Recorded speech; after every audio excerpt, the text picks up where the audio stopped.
By the way, I totally did call the Tony Storm Mina tag team. You did call that. I like the way they're doing it. I'm sorry. The timeless love bombs. That's an interesting thing. The bracket. The bracket, I love the bracket. We're gonna talk about it here in a second. But I just don't want to say I called that. We are recording, actually. Oh, we're gonna do a soft roll-in, I guess, here. But welcome back, Jared. Well, hello. You're listening to The C Show.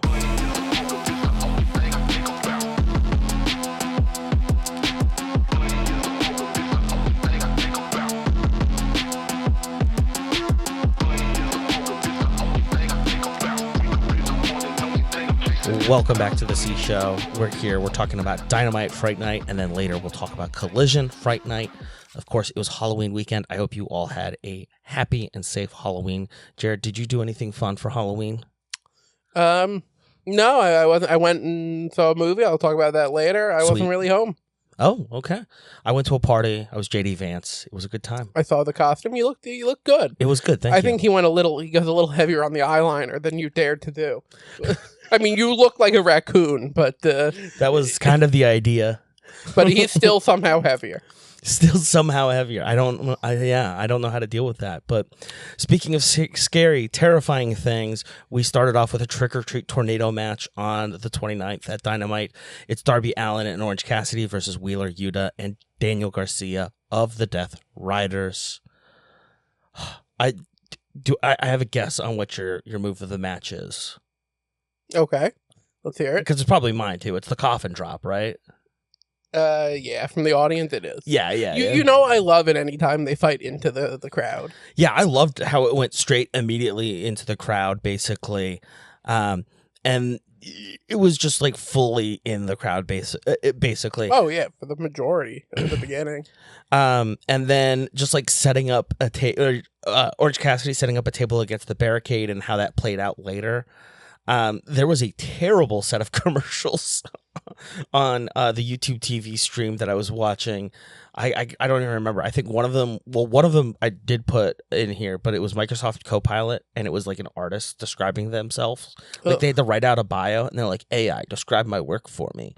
And it's like, if you can't describe yourself as an artist and be like, these are my motivations and inspirations, then you're not an artist. Okay, moving on.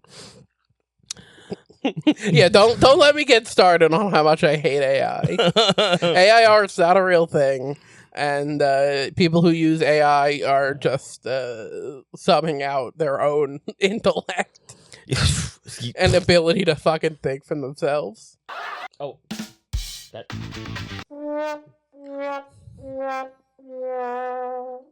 Yes. Yeah, but that's the sound of you using AI. The ending of this match is after Yuta sells the hell out of an incredible sequence that ends with a DDT done by Orange Cassidy. Yuta splashes Orange Cassidy through the table off the top turnbuckle. The skateboard was a bait for Code Red. Orange Cassidy diving DDT followed up by Darby's coffin drop. Orange Punch sends Garcia to the floor and a sloth foo on Yuta before crashing through to the outside and slamming Garcia through another table. Allin puts the Scorpion Deathlock on Yuta, and he taps out. Yuta taps out. Not a surprising display from the Death Riders, but a phenomenal performance from Darby Allin and Orange Cassidy. Darby just keeps throwing himself at things, literally. Yeah, I mean, his insides must be just like a bag of loose bones and meat. He's on that jackass insurance plan. Next up, we cut to backstage. We've got Hook rolling up. He's the underdog. His hands will be full with tape. The main goal is the win and earn a shot in the four-way later. The four-way match later in the evening. Joe, I'm going to be doing my best personally to make sure that you do not advance. You decided to show the world who you really are, but I already knew. Elsewhere backstage, Lexi Nair talks with Don Callis. Dong Phallus, our friend. Callis is going to show everyone that the family has never been stronger. They will be having a family meeting, a family summit, I believe later during Collision. But that was fascinating. Oh, no, it's later in this episode. fascinating. But Callis calls over the Young Bucks, and it says it's criminal what AEW is doing to them. Maybe what they're doing to AEW. These outside forces were aligned you to make you look like idiots. Callis yells at a production jobber to play the special intro. Meanwhile, 3 dudes in costume are right by Callis. Who is it? Who are in these costumes? Callis blows smoke up their ass. And Callis, speaking of blowing smoke up their ass, spends a lot of money on the Young Bucks pyro. Don't do it, Young Bucks. Don't join the evil side. Yeah, you don't need to be pulled into this. Any thoughts here on Hook or Callis? It sounds like we're talking about pirates. Also, Hook looks like a hooker that Don Callis would hire off of the streets of New York. Maybe for a 4-way. Are you calling Hook a rent boy? Yeah. Okay. Actually, that is the word I was looking for. Correct. Something him and the Ultimate Warrior already have in common. Speaking of spending a lot of money on cool things, The Farmer's Dog is a service that delivers gently cooked, freshly made pet food with balanced recipes guided by science and driven by love. It's human-grade dog food for your family's furriest members. Here's how it works. You build your plan. You simply tell them a bit about your dog, and they will create a plan with personalized portions to meet their needs. Unique nutritional and caloric needs. You'll try it out. To start, you'll get your first box with up to 2 weeks of freshly made food. If you and your dog love it, you're all set. You'll start receiving boxes of food automatically whenever you're running low. The Farmer's Dog offers free and flexible deliveries, nationwide shipping across the U.S., eco-friendly packaging, and around-the-clock customer service. If you order now through the link in our show description, you get 50% off your first box. Remember, use the link linktr.ee/cshowpod or click on the link in the description. You're directly supporting the C Show. Thanks. And back to the show as we get into a 4-way fight. Number 1 contenders tag team match, the Young Bucks and FTR versus Jurassic Express and Jet Speed.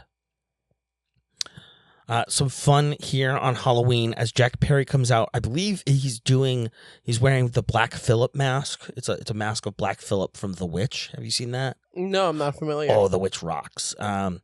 It's like this.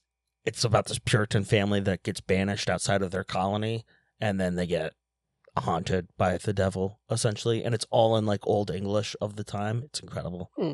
Really good. Of course, Stoke joins us on commentary. Luchasaurus stares down FTR while Jack Perry gives Bryan Danielson a knife. You got a move of the match here? Oh, this was a good match. Phenomenal. You know, I like watching Luchasaurus 4v1 both FTR and the Young Bucks. Mike Bailey tried to kick Dax Hardwood's tits off. I was kicking at incredible speed. And then, you know, let's see. There was that one move that if I have to distill it, I believe it was Perry was sitting on Speedball Bailey's shoulders, standing, I believe, just on the apron outside the ring, and Kevin Knight jumped up above the top rope to drop kick him. Insane. That's insane height on a drop kick. That was awesome. Yeah, definitely. I think, you know, my move of the match, I think it has to be Cash Harwood accidentally kicking Nick Jackson in the stomach. Dax Harwood kicking Nick Jackson in the stomach. I thought, again, just a phenomenal twist there for FTR and the Young Bucks. As we get to the finale here, Kevin almost has the pin on Luchasaurus while Speedball looks on from the floor, but Luchasaurus kicks out. Speedball goes for the shooting star press, but lands on his knees. The Bucks hit the Shatter Machine on FTR. A BTE trigger on Kevin Knight. FTR hits the Shatter Machine on Kevin Knight, and it's 1, 2, 3, pin to win. Kevin Knight is mad.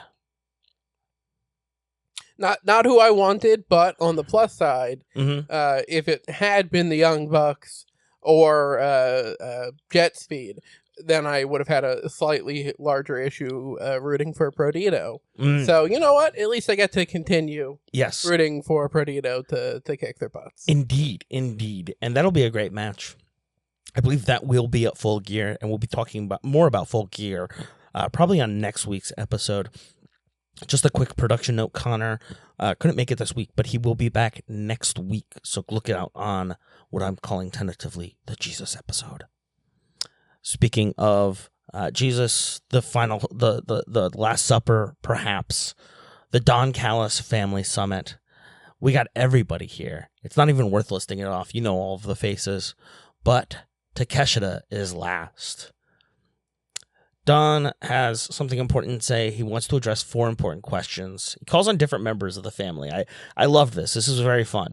But Rocky Romero comes first, and he says, who is the Callis family? It's the largest, most dominant faction in pro wrestling.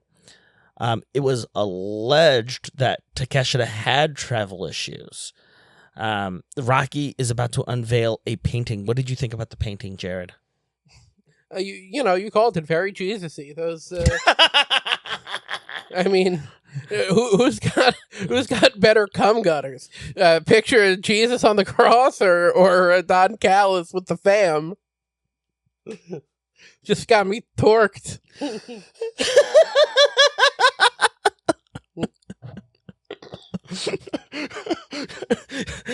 Josh Alexander has the second question. What is it all about? He directs you to the screen. It's a pre-tape promo. One reason, power. It is my promise, and it is my gift to each and every one of you, along with my phenomenal pecs. Kyle Fletcher, Protostar. Why does the Don Callis family do what they do? Kyle reveals the oath that we're not going to respond, or we're not going to reveal here. But Takeshita appears. The family is shocked. Takeshita is here with the IWGP title, which he recently acquired. It is very close to sea level for a summit, Excalibur notes. Takeshita wants Okada. Callis doesn't want violence. When you have an entire family of alphas, you're going to have a little push and pull. This is a family. How does a family succeed? Callis says, we succeed by listening to what I want. No I in team, but an I in family. Callis wants Takeshita to shake Okada's hand. This is not about ego. This is about your honor, Callis warns. Takeshita reaches out in peace. Takeshita reaches out in peace, but Okada flips him the bird and smiles. He decides he's going to tag them together for Saturday night. Callis decides he's going to tag them together for Saturday night. And Okada's eating grin is incredible. You know, even in a suit, I don't like how Kyle Fletcher looks.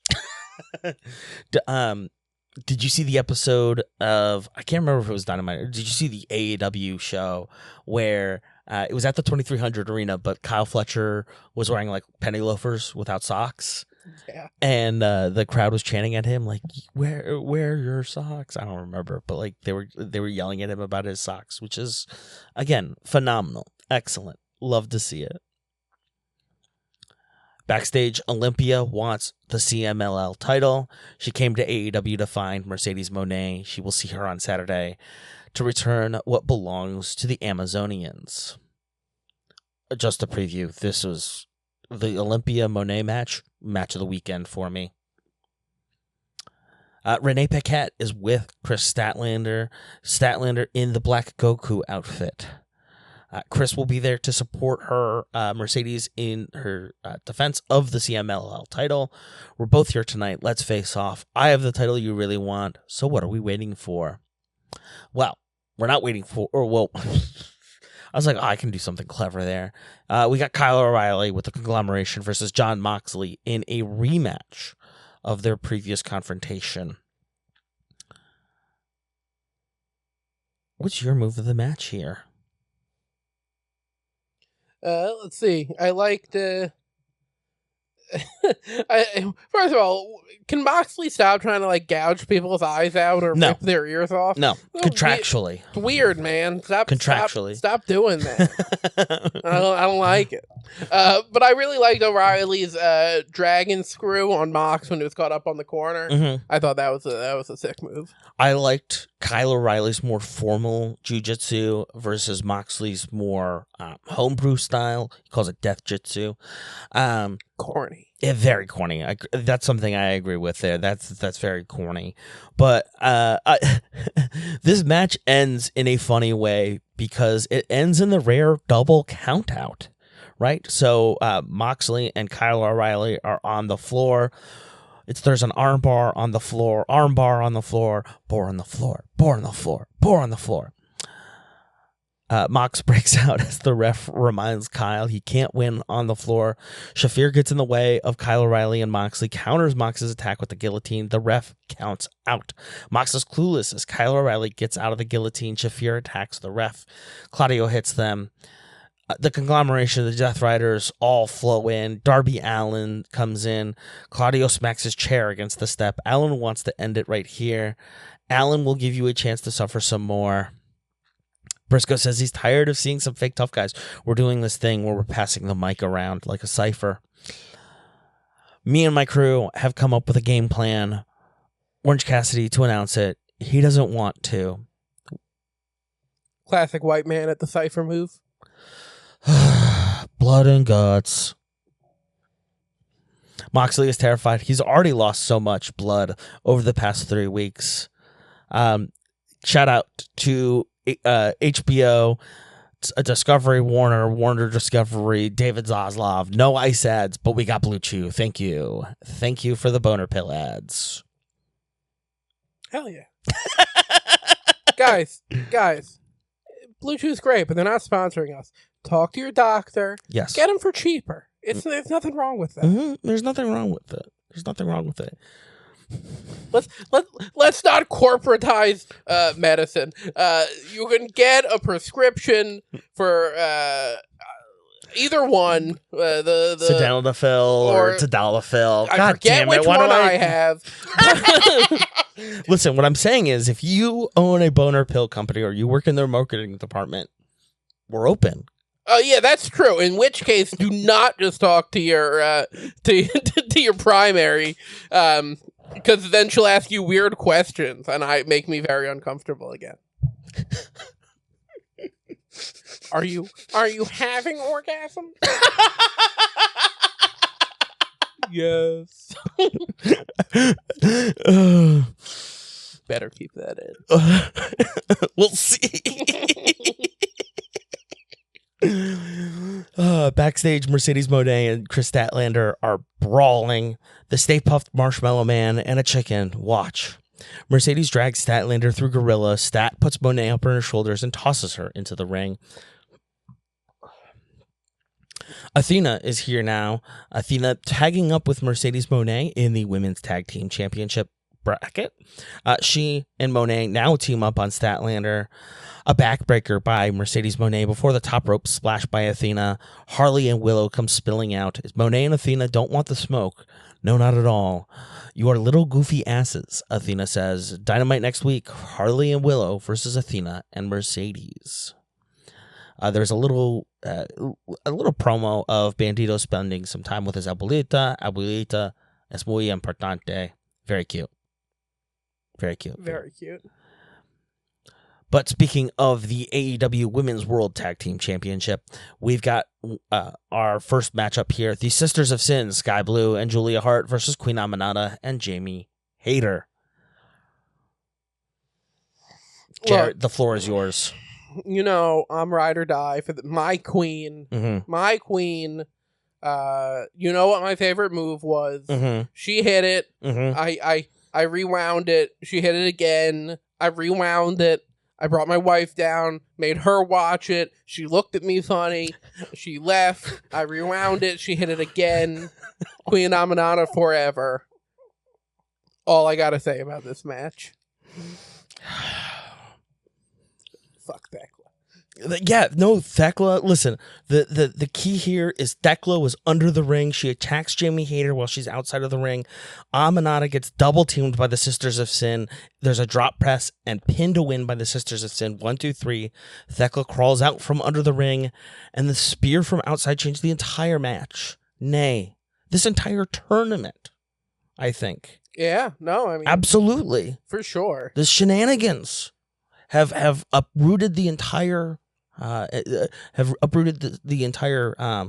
this tournament will play out. And I think now we have to be even more careful, and we're going to see even more of these women's tags teams not only come with a manager or help, but maybe even some other talent as well to play defense around the ring.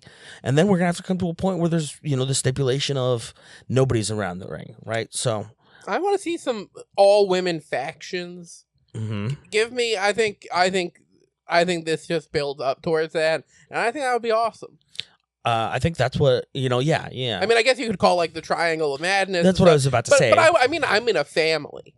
Give me the Death Riders, but only women. I would love to see Marina Shafir's Death Riders. Honestly, yeah. I mean, I think that would be cool. Why not? Why not? Monet should have her own. Yeah, no, I think Mercedes Moné, I think, is probably an ideal person to lead a faction like that. I'm just wondering who's... Athena's in it. Maybe Willow turns heel. I don't know. We'll see. But a great match. And playing out the rest of this tournament here. Tony Schiavone is backstage with Penelope Ford and Megan Bayne. Penelope tore her UCL. She's not cleared to compete for the time being, but she's going to make the entire division pay for it. Our fate may be delayed, but this division hasn't escaped. Marina Shafir approaches. Mox approves of this new partnership, Megan Bayne and Marina Shafir. Megan and Shafir already have matching rings. Did you catch that? Interesting. But the UCL tear is pretty notorious. Most baseball fans will know that as the ligament in your elbow. You have to get Tommy John surgery. A surgery so notorious, it's like named after the guy who first got it. So that'll be interesting to see. And again, Penelope, we hope everything is okay. You get well soon. Hope that you can return back to the ring. But we've seen various things happen after Tommy John surgery, so we just wish her the best. Coming up next, we've got a Fright Night 4-way, a number one contenders match. Bobby Lashley versus Ricochet versus Samoa Joe versus Hook. This one is... They even mentioned it on commentary, but they mentioned that Bobby Lashley is the odd man out here. I thought Lashley was phenomenal. I liked Ricochet. Samoa Joe and Hook were obviously the main draw there. Do you have a move of the match? It's so funny. It's such a simple one, but there was just one specific power slam that Samoa Joe hit on Hook. Yep. That was so perfectly clean and so powerful. Just in that one perfect move, I was like, damn. That scoop power slam? Yeah, that's the one. He tried, right before his walk away spot and everything like that. When the he nope. was trying to pin, Ricochet interfered. It was just so clean. Yes. I was like, that is simple, but perfect. Samoa Joe is such, if you want to watch somebody who I think is a complete wrestler, complete talent, you watch Samoa Joe. The man is a menace on the mic. He's a deviant in the ring. He moves like a butterfly and literally stings like a bee. I don't know how he does it, man. The guy is crazy. He has he does the self-harm dive through the ropes. He does the suicide dive through the ropes. Yeah. I thought that was insane.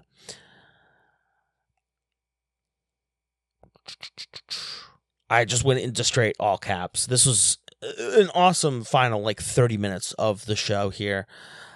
Really, the finale, I'll just cut right to it, is a shooting star press on Hook by Ricochet. who somehow magically gets out of a tricky spot. Hook hits the red rum after intercepting the spirit gun. Red rum. Ricochet fading, but then Samoa Joe comes in with a senton, a muscle buster by Joe. Lashley spears Joe, and by extension, Hook.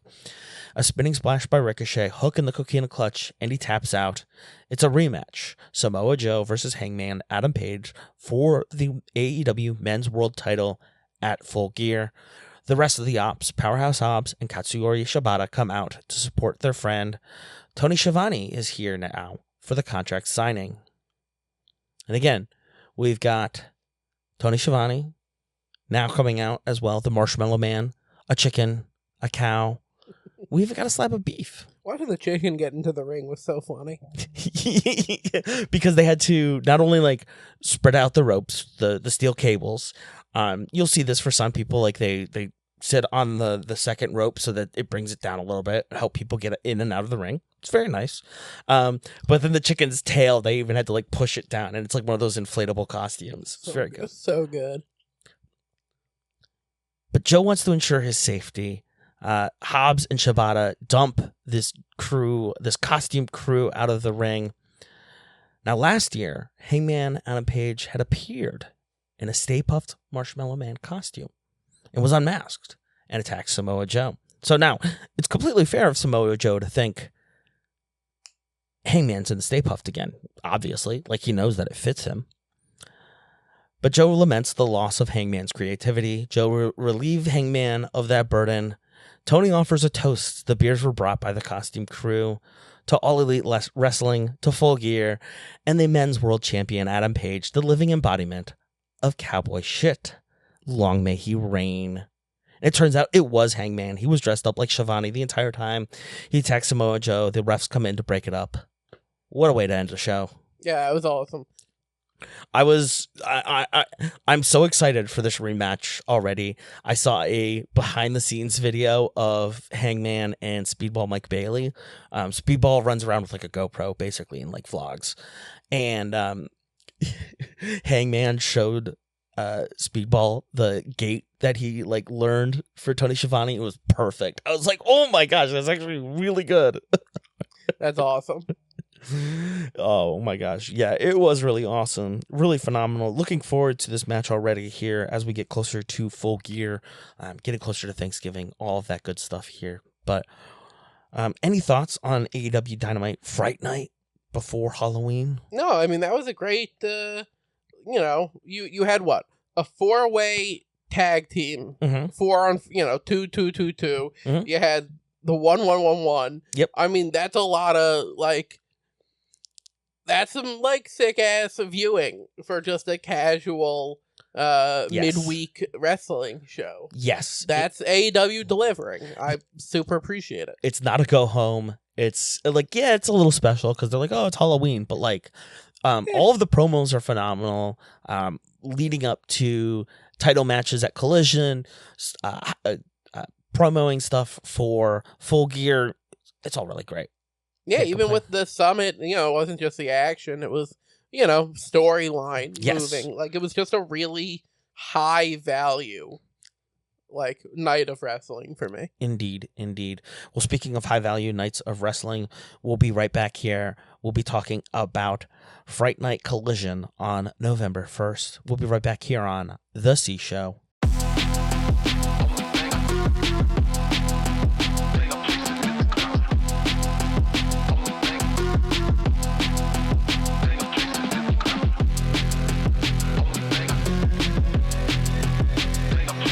Welcome back to The C Show. It's Fright Night Collision that we're talking about on November 1st. Saturday night's All Right for Fighting. All right. We got the Dia de los Muertos promo. Olympia, Bandido, Mascara Dorada all get shout-outs. I thought it was a really awesome way to start off the show with honoring, it's a way to, keep the Halloween theme going, but then also honor all of the various Latino wrestlers. Considering there was a lot of, what's the anti-Hispanic LL? No, I mean the wrestling CMLL. Right, sorry. Considering there was a lot of CMLL, integration and partnership, embracing like the surrounding culture of Mhm. lucha culture, I thought was awesome. Yeah, no, I loved it. I think it's fantastic. I mean, you said your fight of the weekend was Olympia and Moné. right, and mine was either that one or Dorada versus Bandido. So either way, like the top two were both CMLL, and just shout out to what they were given. Yeah, exactly. Oh man. My first thought here is that really Tony Schiavone on the call? Konosuke to Takeshita and Kazuchika Okada versus Anthony Bowens and Platinum Max Caster, the best wrestler alive. Listen, before we even get started, I love Don Callis comparing himself to Phil Jackson. Incredible. Pretty good. Incredible. I love this matchup. Just before we get before we get started, but then before we get started here, Takeshita and Okada aren't getting along. Bowens and Caster aren't getting along, right? Oh yeah, and now they have to fight each other. As predictable a match as could be. Oh my gosh, it was really, really funny. Some great moments that I loved. A little malfunction at the junction. Callis cautiously comments. Don recommends Tony goes south of the border to buy Geritol. I did have to look that one up. I also did. If you didn't, Geritol was the subject of years of investigation starting in 1959 by the Federal Trade Commission. In 1965, the FTC ordered the makers of Geritol to disclose that Geritol would relieve symptoms of tiredness only in persons who suffer from iron deficiency anemia, and that the vast majority of people who experience such symptoms do not have such a deficiency. Geritol's claims were discredited in court findings as, quote, conduct amounted to gross negligence and bordered on recklessness, end quote, ruled as a false and misleading claim and heavily penalized with fines totaling $812,000. How much is that in today's money? A lot. $6.2 million. Oh, so really nothing for a pharma company. Anemia! It was the largest FTC fine up to that date, circa 1973. There was another one in 1976. They had to agree to pay $125,000, which is $730,000. But yeah, no, Geritol. It's that's a great pull, Callis. You said in the 50s, right? So, wow. He's really old for having that bod. And for those of you who wondered if you heard me yell the word anemia, you did. I'm not explaining. Why do I hear it as like a Def Leppard song? Anemia! That works, actually. I hate it. Speaking of things I hate, Callis leaving his commentary position to attack Bowens at the desk.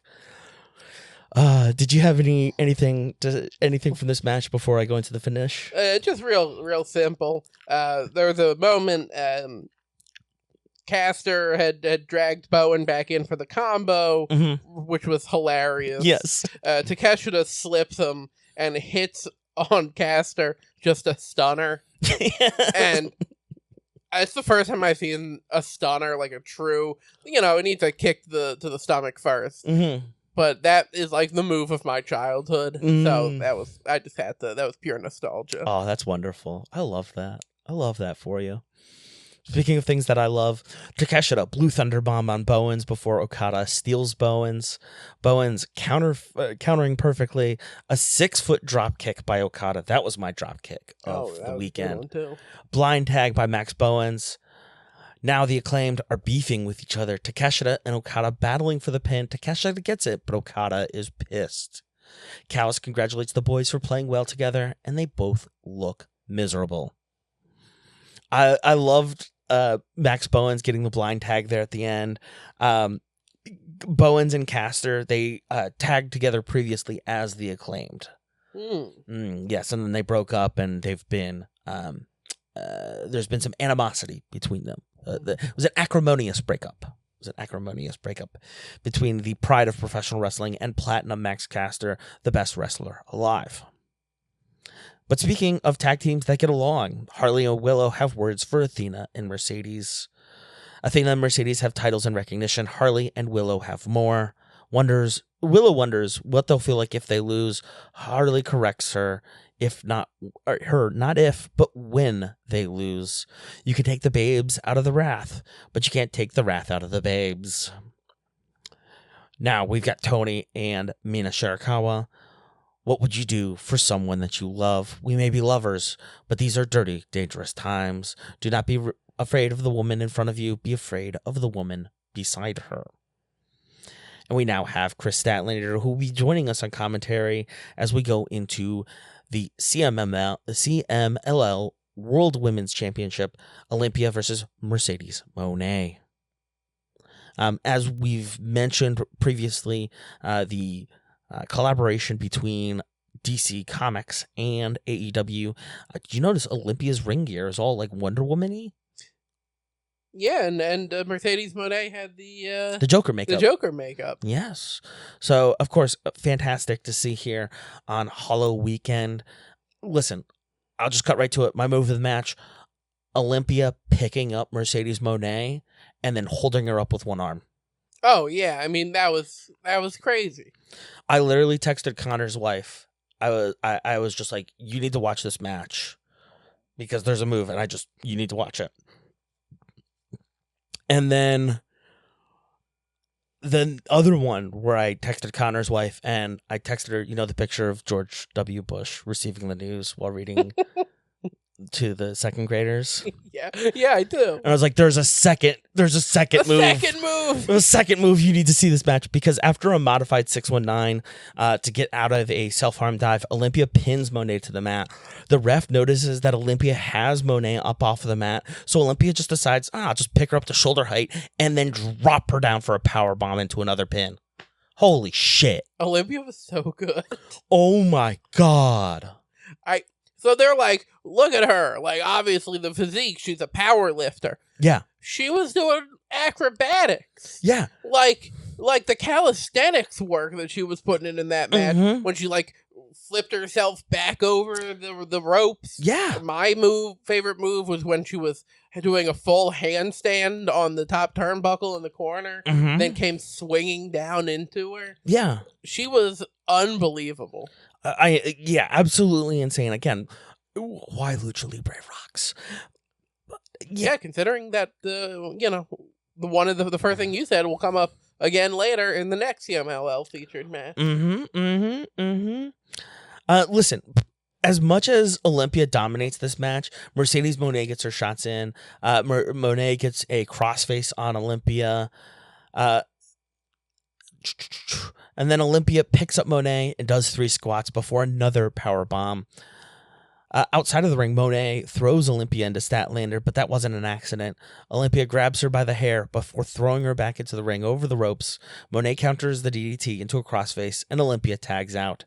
Stat runs into the ring, and Moné runs up the ramp with her belts. This is a phenomenal 3-way rivalry already here that we're seeing. Olympia trying to get her title, or get the CMLL women's title from Moné. Statlander defending her title against Moné in her quest to get all of the belts. Again, really fascinating, fabulous stuff from the women's division in AEW and their partnership with CMLL. Renee Paquette now is backstage with the Young Bucks. Matt just really doesn't know what to say. Callis approaches. He just negotiated a match with Tony Khan. It's $1 million tag match, winner takes all. They partner with Josh Alexander and face Jurassic Express and that scumbag, Kenny Omega. The Bucks are speechless, and so is Tony Schiavone. Now, folks, a couple months ago, when Connor and I went to BCW Hot Summer Nights, we saw Samurai Del Sol. Now, Samurai Del Sol occasionally plays Octagon. I thought that we, in the same weekend, or like a week apart, we saw Samurai Del Sol perform in Philadelphia, and then he going and performing as Octagon at SummerSlam. And like literally like the next segment that we're going to talk about is the reason why you should go watch indie wrestling more than anything else, because we have the match here, Nixon Newell and Miranda Elise versus Megan Bain and Marina Shafir. Like, That's literally the same ring gear that we saw her perform at Saved by the Bell.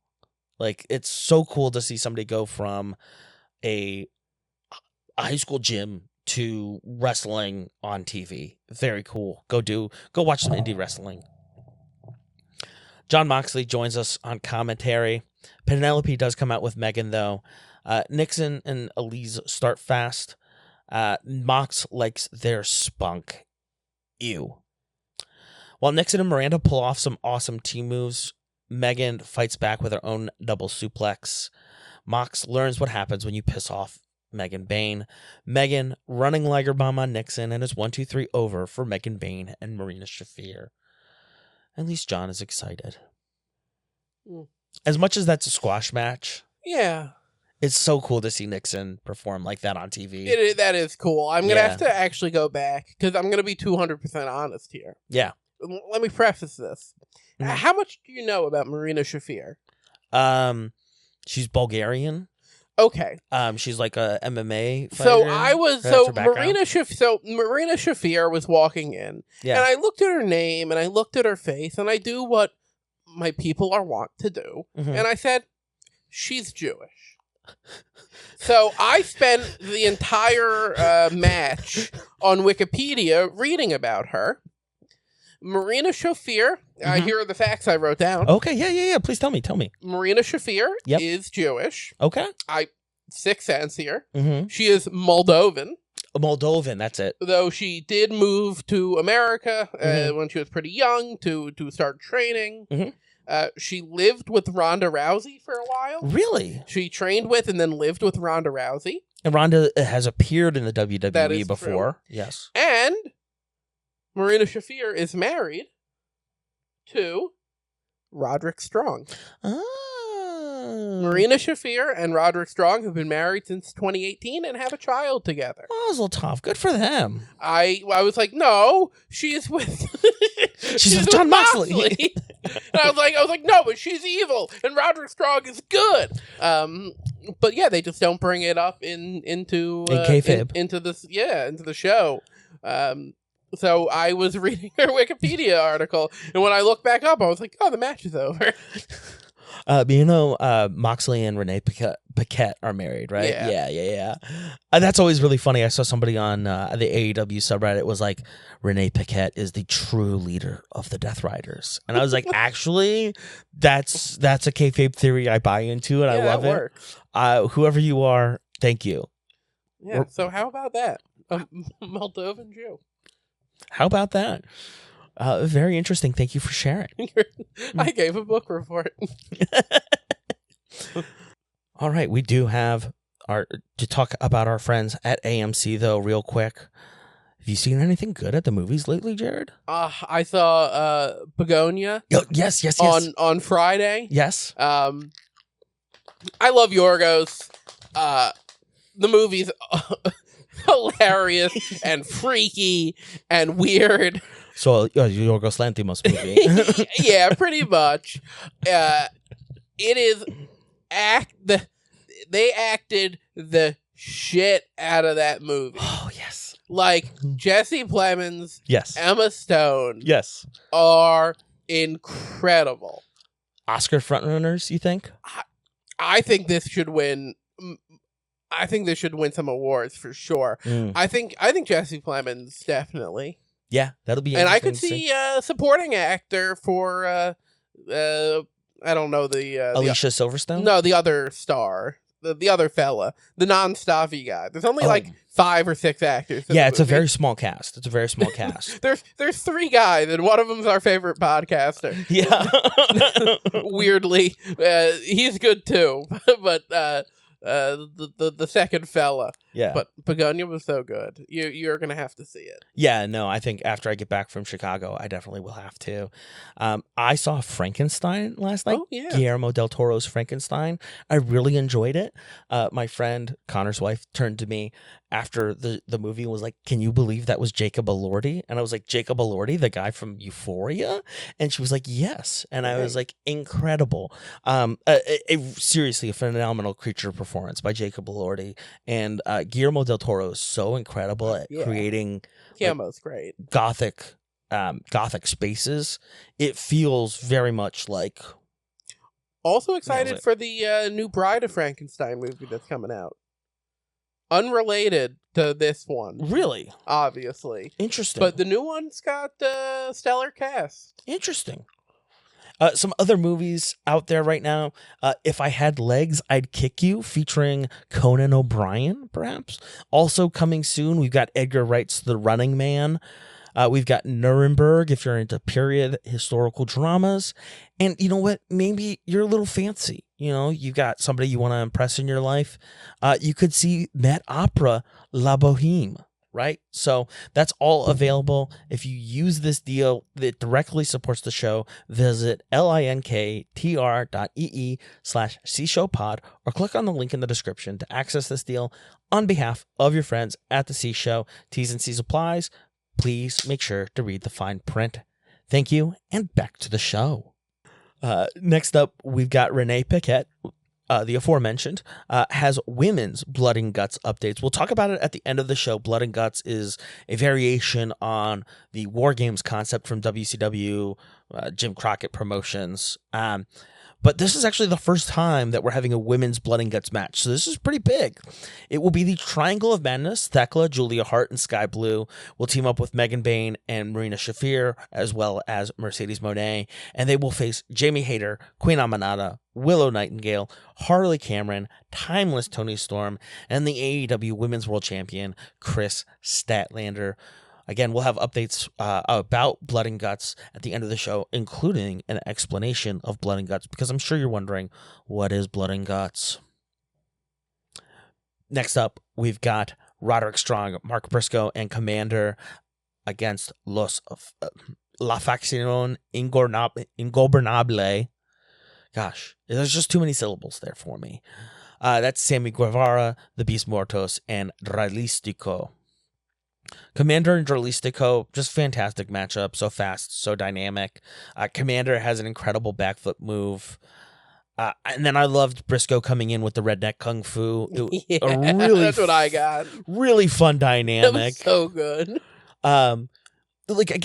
In my notes here, Briscoe's brawling style is so fun to watch against these luchadors.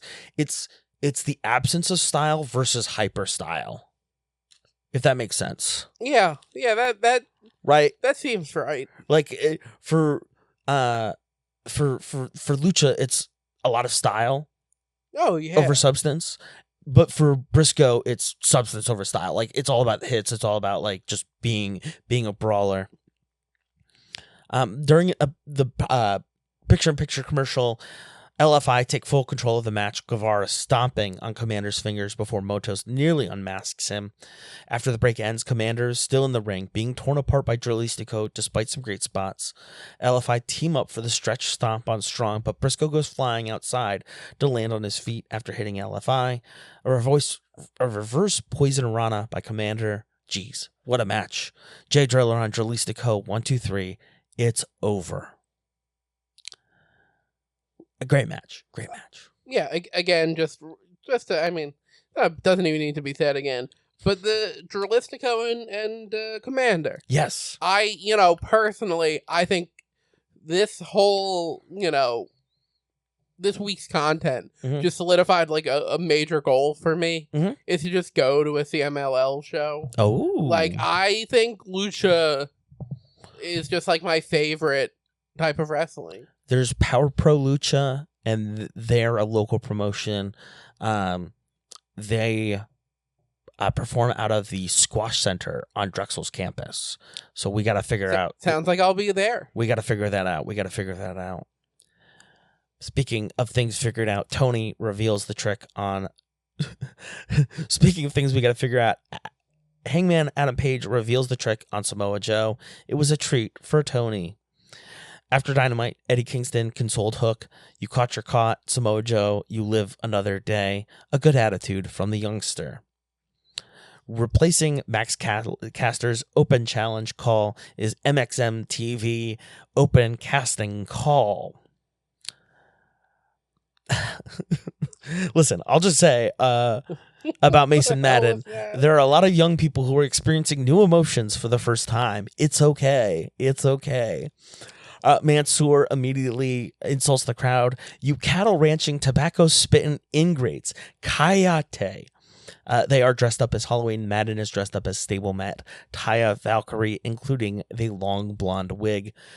It leads into this match: MXMTV, Mansoor, Mason Madden, and Johnny TV versus the Bang Bang Gang of Austin Gunn, Ace Austin, and Juice Robinson. This is another quick one, but it breaks down immediately as we get into it. But it goes to one-on-one action with Ace Austin beating up Johnny TV. Ace Austin gets that vertical suplex on Johnny TV. Mansoor getting caught up with the 6-7 joke. I think that was my move of the match, because I think anyone who makes a 6-7 joke should be power bombed.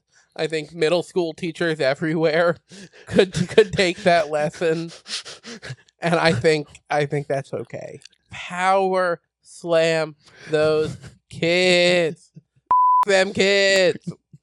So just for the uninitiated, 6-7 is a joke.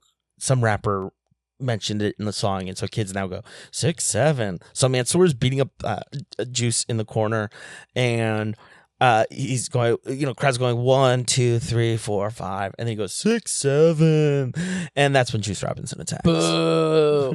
Boo this podcast for explaining that to me.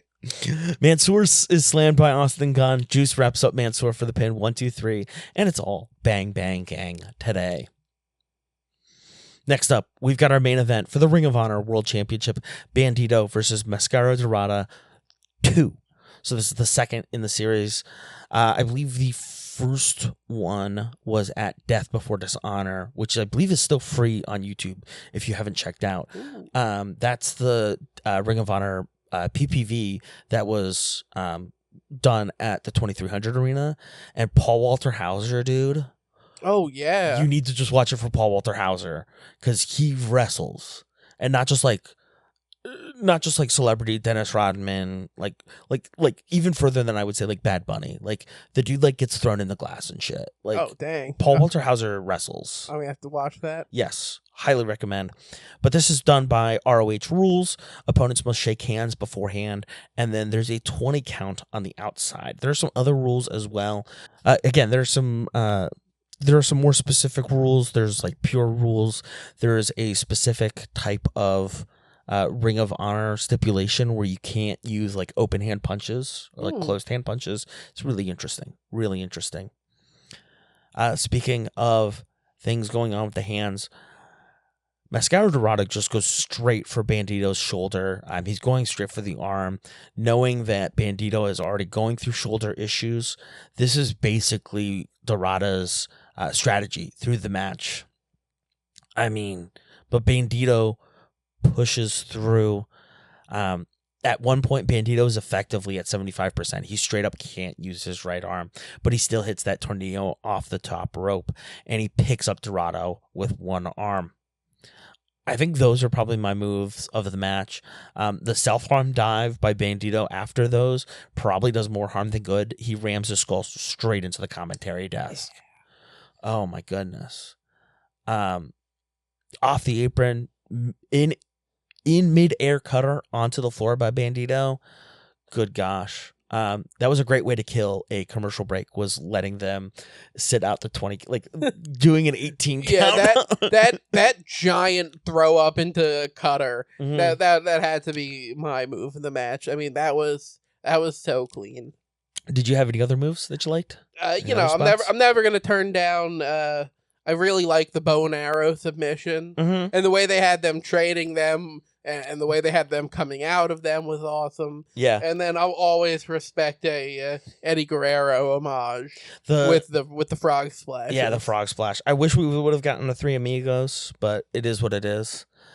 I forgot to put the AMC ad in my notes, so we just skipped right over it. I'm just realizing. But more importantly, everyone, AMC. Yeah, let me get back to my notes here. Where was I? They make movies. They make movies. Do they even make movies?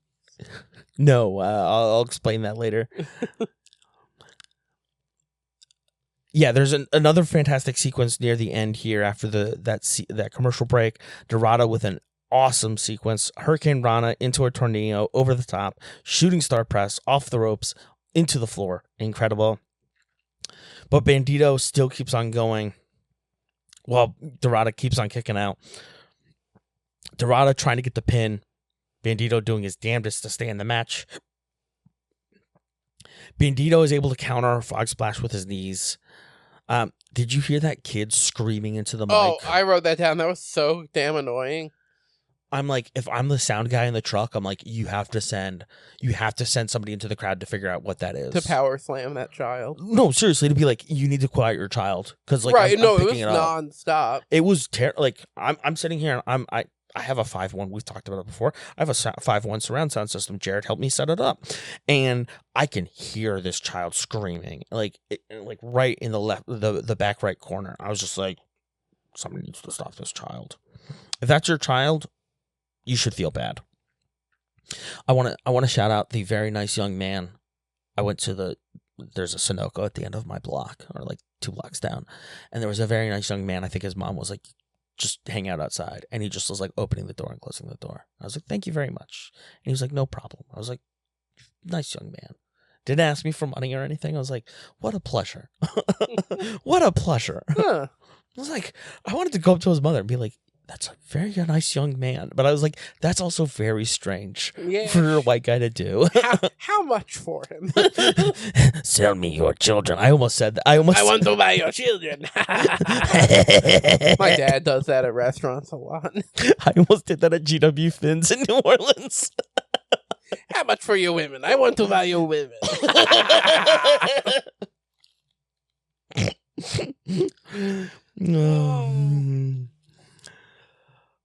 Bandido counters the frog splash. A big enziguri to Bandido's face. Bandido catches Dorada, power bombs him, and Dorada still somehow kicks out.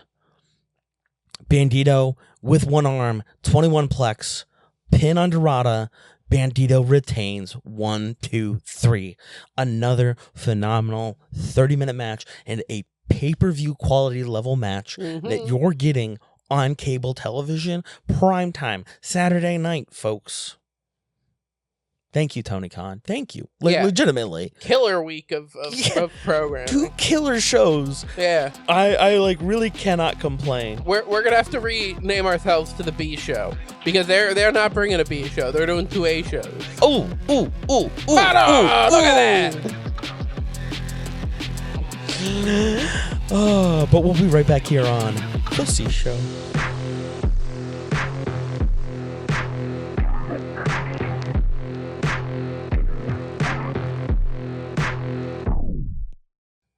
Welcome back to The C Show. Next week, we've got Blood and Guts, November 12th in Greensboro, North Carolina. Now, you may be wondering, Charlie, what is Blood and Guts? It is a variation on the War Games match from Jim Crockett Promotions. It was originally developed by the legend Dusty Rhodes after watching Mad Max Beyond Thunderdome, specifically Beyond Thunderdome. In the War Games Blu-ray that I have, he specifically mentions, like, I loved the Thunderdome. 2 men enter, 1 man leaves. So the format of War Games Blood and Guts consists of 2 or 3 teams with between 3 to 5 participants facing off with each other in a staggered entry format. The cage consists of 2 rings side by side, with a ring encompassing rectangular cage that covers both rings, but not the ringside area. Doors are placed at far corners of the cage where opposing teams wait to enter, so the teams do not contact each other before they enter. The match begins with 1 member of the team entering the cage. After 5 minutes, a member from one of the teams, usually determined by a coin toss and almost always the, quote, heel team, in order to provide heat, enters the cage, giving his team the temporary 2-on-1 handicap advantage. After the next 2 or 3 minutes, a member from the other team enters to even the odds. Entrants alternate between teams every 2 or 3 minutes, giving the coin toss winning team the temporary advantage in terms of numbers before giving the other team the advantage with the freshest man in even odds. Teams continue to alternate during the remaining periods until all participants are in the ring. Once all participants enter the cage, what is referred to as, quote, the match beyond begins. Both teams wrestle each other in the cage until any participant either submits, surrenders, or is knocked unconscious. There originally were no pinfalls, countouts, and no disqualifications. However, later WCW versions began to allow pinfall. I believe AEW is submit, surrender, or knocked unconscious. They don't do pinfalls either. I'm really excited for this. Oh, yeah. This is going to be great. On the men's side, we've got the conglomeration, Orange Cassidy, Kyle O'Reilly, Mark Briscoe, Roderick Strong, and Darby Allin versus the Death Riders of Jon Moxley, Claudio Castagnoli, Wheeler Yuta, Daniel Garcia, and Pac. Your thoughts? Bleep the Death Riders. Let's go conglomeration. Mm-hmm. Slightly weirder amalgam of people. I think they've got a less clear identity. I think that's the idea too with the sitcom opening. It as is well. yeah, right. I love the conglomeration's like logo and everything. Yes. I do find that fun. And I love the will he or won't he of Roderick Strong. Roderick Strong and Kyle O'Reilly being tagged up on Paragon, but then Roderick Strong doesn't want to join the conglomeration. I love a scrappy underdog. Mm-hmm. Yeah, it's gonna be fun. I'm gonna have clear feelings if it doesn't, if it goes a particular way. Yeah. Moxley, you're going down. Listen, the one thing I'll say about the men's side is I hope the women go first because the women's match is going to be phenomenal. Oh, and then put the kids to bed, folks. The Death Riders are going to get gory. They're going to get bloody as possible as they can on cable. Listen, it's not going to be as crazy as a PPV, but it's definitely going to be crazy. You're going to have Darby Allin doing death or coffin drops off of the side of the cage. Is he going to climb up onto the roof of the ceiling of the cage and drop down from there? I'm really excited to see what happens there. You've also got the two strong men of Claudio Castagnoli and Pac. How are they going to play against each other, as well as Daniel Garcia, the more technical guy? Yeah, I hope the conglomeration pull through. If the Death Riders don't win, though, I think it spells doom for the Death Riders. Ooh. It undermines Mox's leadership. I'd like to see a change in. I'd like to see a change in leadership. Mm-hmm. I think maybe it'll end up being Utah's Death Riders. That would be fascinating. I'd like that a lot. On the women's side, we've got Jamie Hayter, Queen Aminato, Willow Nightingale, Harley Cameron, Timeless, Tony Storm, and Chris Statlander versus the Triangle of Madness, Julia Hart, Sky Blue, and Thekla, Megan Bayne, Marina Shafir, and Mercedes Moné. That's basically the cream of the crop. The cream of the crop when it comes to the women's division in AEW. Jamie Hayter and Queen Aminato are going to be wanting to get revenge against the Triangle of Madness for their shenanigans in the tournament. You've also got Megan Bayne and her, the feud between her and Tony Storm when Tony Storm was champion. Of course, Mercedes Moné and her attempt to keep all of her belts to weaken Chris Statlander before Full Gear. I think there's a lot of interesting storylines going on in that match already.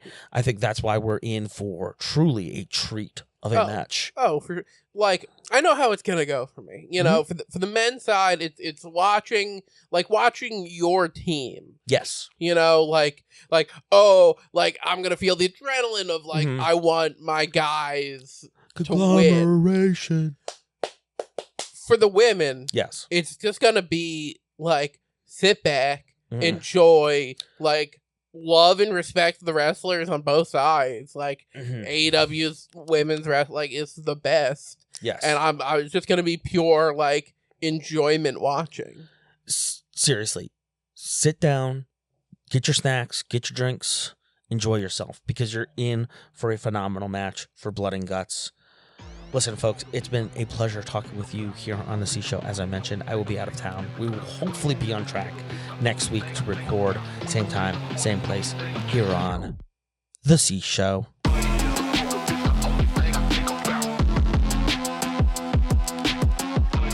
Of course you like The C Show.